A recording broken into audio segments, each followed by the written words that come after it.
Hey, this is a bit of hang on. I didn't get the chance to do an intro or an outro yesterday. I was a bit otherwise engaged getting launched. It's a bit faffy if you've ever messed around with boats, wherever, whether it's a dinghy, a whitewater kayak, a play boat, a sea kayak, a paddleboard, you know, it's always faffy. So getting launched yesterday was a bit of a pain. And getting out again. It was quite busy where I finished at Sandy Lane in Chester, so I didn't get the chance to say anything. So this is basically a bit of a rundown of what happened. Basically, it was a well-known trip down the River Dee, which is one of our most famous rivers. Runs between Wales, starts in Wales, finishes in the Irish Sea, runs through Cheshire, through England. And I was starting at a village called Holt, which is on the Welsh side of a beautiful 14th century bridge which links Wales and England. Holt is on one side and Farndon is on the other. And I want to say, if you're thinking of doing this trip, I want to say something about the launch sites. I'll mention it.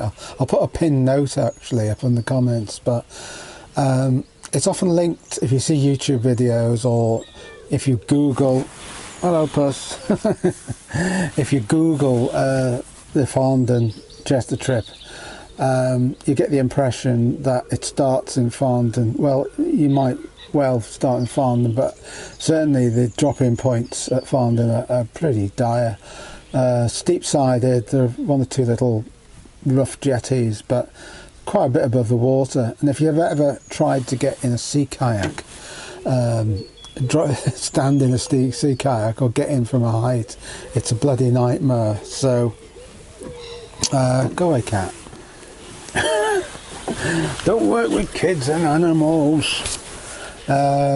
Yeah, it's a nightmare, and I scouted all along the bank. There's a car park at Farndon, public car park, but the drop-ins, the put-ins are bloody rubbish at Farndon. So here's a tip: go across the bridge.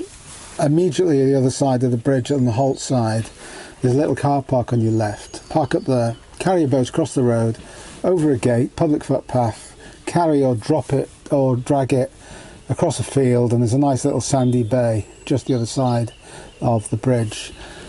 Much easier put-in than messing around at Farndon, where you more than likely, if you're in a sea kayak, going to end up in the water.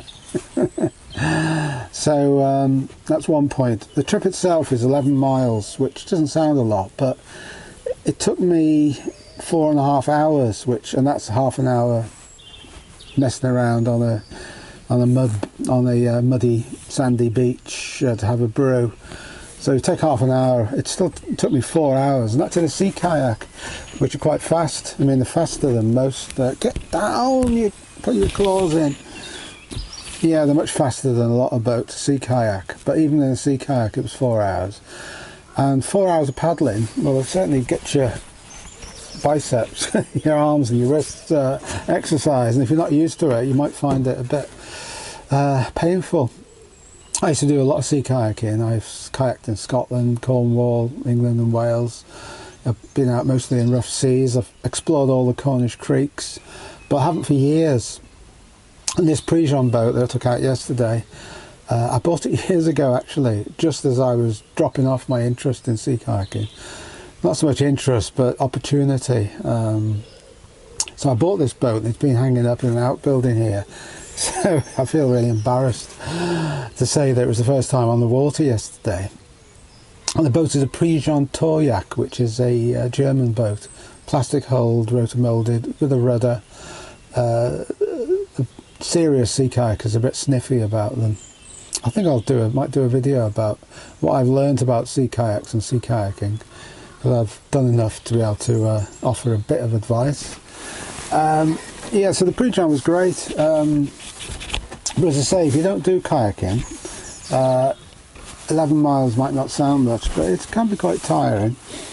A lot of people do it in Canadians. It's a very gentle river. There are no white water sections. It's just a grade 1, easy meander it does meander. It weaves around like nobody's business. Even though it's 11 miles by river, it's about 6 miles by road. So it shows you how much it meanders. An interesting thing, as you leave Holt and Farndon, if you leave the bridge behind, you come to a weird community of like riverside chalets and sheds and huts, which were established in the interwar years by this cat drives me nuts. I don't know if you can see her. He's trying to get in this chalet. Yeah, in the interwar years, people from urban areas built huts and sheds on the banks of the river. They were sold by small farmers, and they've become established over the years as sort of like holiday retreats. Some people live in them apparently, and yes, it became known as the Plotlanders, a unique community. Well, not unique actually. There are similar communities in the UK. But I found it very interesting. If you look online, if you type in Farndon huts or chalets, you'll get an interesting history of the movement. Don't rub yourself against the tripod. You're doing that. Go away. Anyway, that's about it. So I'm going to crack on, and what you'll see is some footage of me, mostly taken on this Sony, which was on a tripod on the hull, on a suction cup attached to the hull, facing forwards. So you'll, yes, mostly forward facing. I do stop off halfway and have a bit of a chat and make a brew, which was quite eventful, as you'll see. Well, the landing was eventful. It involves getting wet. So, yeah, thanks for watching, and I'll catch you later.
I haven't had the chance to talk yet. Since I left Holt on the English-Welsh border this morning, I've been paddling and I haven't had a chance to stop. There's very few little beaches like this. Yeah, very few. Anyway, you missed the excitement. As I got the boat on the beach, I stepped backwards and fell in. I'm soaking wet now. So it's not cold, but I might put my buffalo on because I'm soaked right through. I've only got Ron Hills and this New Balance top. It's not cold, but perhaps to be safe I'll put my buffalo on, even though it seems a bit overkill. But I am soaked through to the bone. Yeah, this is the first time I've had this boat in the water. I used to do a lot of sea kayaking over the years, and I haven't done any sea kayaking for years. So I thought it'd be a great opportunity to try this Touryak out, which is made in Germany by Prijon. It's a good boat, good touring boat, but to my shame I haven't had it in the water. I bought it a few years ago, quite a few years ago. I had it hanging up in an outbuilding, and I thought, God, well overdue to get it wet. So unfortunately it got wet all right, and so did I. So I think where's the sun? Yeah, I think I'm about 2/3 of the way. I'm not quite sure. I haven't got a map or anything, or sat nav or anything. So I think I'm about 3/4 of the way. It's an 11-mile trip, very circuitous, and this second half has been much better than the first half. There's a lot of chalets and caravans and places, but the second half's been very nice. Anyway, I'll go for now. I'm going to make a coffee.